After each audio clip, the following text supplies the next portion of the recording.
चलिए सबके नमस्ते प्रणाम। इधर देखिए हम लोग के दो बड़े भाई कृष्णा भैया, टुनटुन भैया, इधर अविनाश भाई। आज हमने के पटना में बनी जा और भैया के चैनल से एगो बहुत बढ़िया गाना आ रहा बा, भूकंप बहुत सुनामी है बहुत तगड़ा, जौना के फोटो वायरल हो रहे खेसारी भैया का लटकल, तो जो 6 पैक, हाँ 6 पैक वाला भी वायरल भइल बा।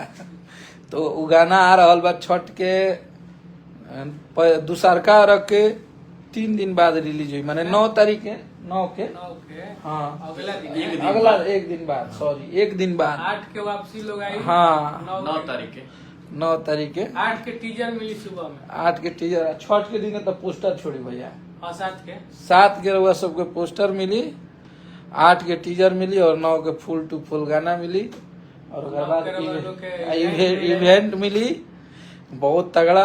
हमनी के सब पूरा टीम के, हमनी के सब भाई गेरुआ सबके डांस भी देखे के मिली टूटी फूटी भाषा में, अपना अंदाज में हमनी के डांस करब जा। कृष्णा भैया की ये वाला डांस रही और टुनटुन भैया का अपन जिम में गाड़ी में पूरा डांस मिली। तो आप लोग तैयार हो जाइए, गाना सुपर डुपर हिट बा, एकदम गारंटी बा, कोई दिक्कत नहीं है, बहुत तगड़ा और बहुत बढ़िया। और इतना बड़े म्यूजिक डायरेक्टर ने उसको म्यूजिक दिया है, विनय तो बहुत बढ़िया बढ़िया गाना बा। शूटिंग भी भइल बा बहुत फाड़ू, एकदम हमनी की शूटिंग पे रही है सब भाई। आकांक्षा पुरी जी जिनका अभी जलवा है भोजपुरी में, वो है हमारे ट्रेंडिंग स्टार है, खुशी जी हैं, हाँ शिल्पी ने गाया है, शिल्पी राज ने। बस आप लोग इस गाने को फाड़ देना है एकदम, लगन स्पेशल लगन है, हाँ स्पेशल लगन, स्पेशल लगन सब वही में सब विदाई तक राजी। बहुत ही प्यारा गाना है, पूरी टीम का पसंदीदा गाना है। हाँ सब लोग को बहुत अच्छा लगा है, जितने लोग इवेंट की, जितने ग्रुप के लोग थे, वीडियो बनाने वाले वीडियो डायरेक्टर थे, सब लोगों को बहुत अच्छा लगा था गाना। सब लोग ईमानदारी से काम किया है, हाँ। और लेकिन सबसे बढ़िया की पैसा बहुत खर्च कैले बनी वीडियो गाना में, वीडियो में अलग अलग क्रिएशन है। कृष्णा भैया के हाथ से पहला बार अपना कंपनी का 73 रुपया खर्च भइल बा। भैया मतलब शूटिंग करावत रहलन, लेकिन नॉर्मल, लेकिन ये बहुत हाई लेवल का शूट हुआ है, बहुत खर्चा करके इस गाने को शूट किए हैं हम लोग। तो ऑडियो भी बहुत, ऑडियो में बहुत, ऑडियो इतना बड़ा ऑडियो बना है, विनायक जी बना है, सब दिखा दिए, जाड़ा गर्मी बरसात सब सब सीजन जौन सीजन में देखब जब लगी कोई सीजन के हर चीज बा गाना में। बहुत तगड़ा गाना बा, वो रिलीज हो रहा बा बोका म्यूजिक से, जो कि कृष्णा भैया के चैनल है। बहुत तो झलक जाते बा, हाँ तो बस आप लोग धूल उड़ा के आशीर्वाद दे दी जाओ दिन, एगो इतिहास बन जाए।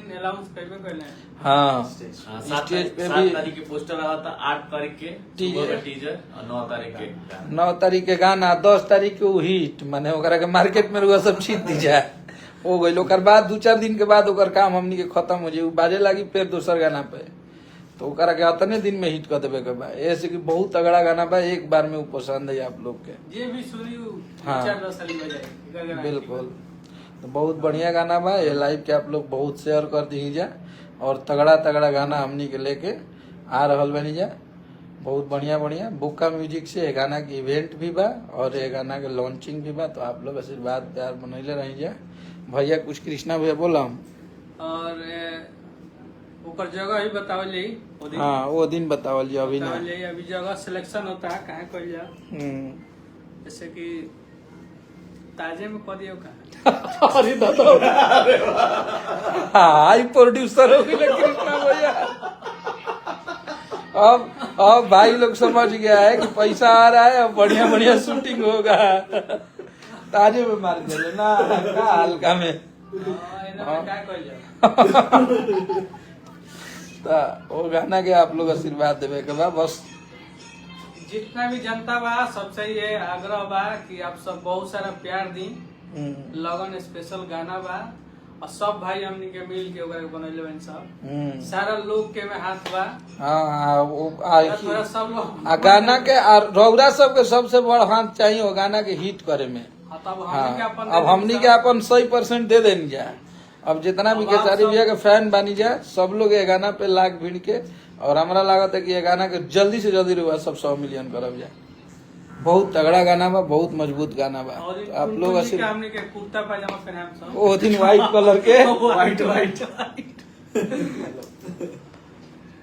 तो एकदम रघुआ सब एकदम रेडी रही, और सभी लोग से भी रिक्वेस्ट है ज्यादा ज्यादा उस गाने पे रील भी बनाइएगा आप हाँ लोग। हाँ सब लोग रील भी बनाएंगे। हम लोग को कोलैब करिएगा आप लोग, हम लोग आप लोग का जितने भी कोलैबोरेशन हमारे किसी को भी एक्सेप्ट। कर सकते हैं, हाँ वो सबके पास पहुंच जाएगा। हाँ सब में कीजिए, सब लोग गाने को कोलैब करेंगे, और इस गाने को एकदम माहौल बना के रिलीज कर रहे हैं हम लोग।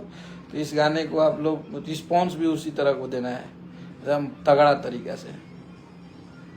और कुछ ठीक बोलना है, भैया? सबको छठ त्योहार का हार्दिक बधाई। हाँ और बहुत छठी बहुत माई शुभकामना। सबके खुशहाल रखी, हाँ सबके घर आनंदित रहे। बस और गाना बना जाना तो हमने के करबे करें। बस कब वो कब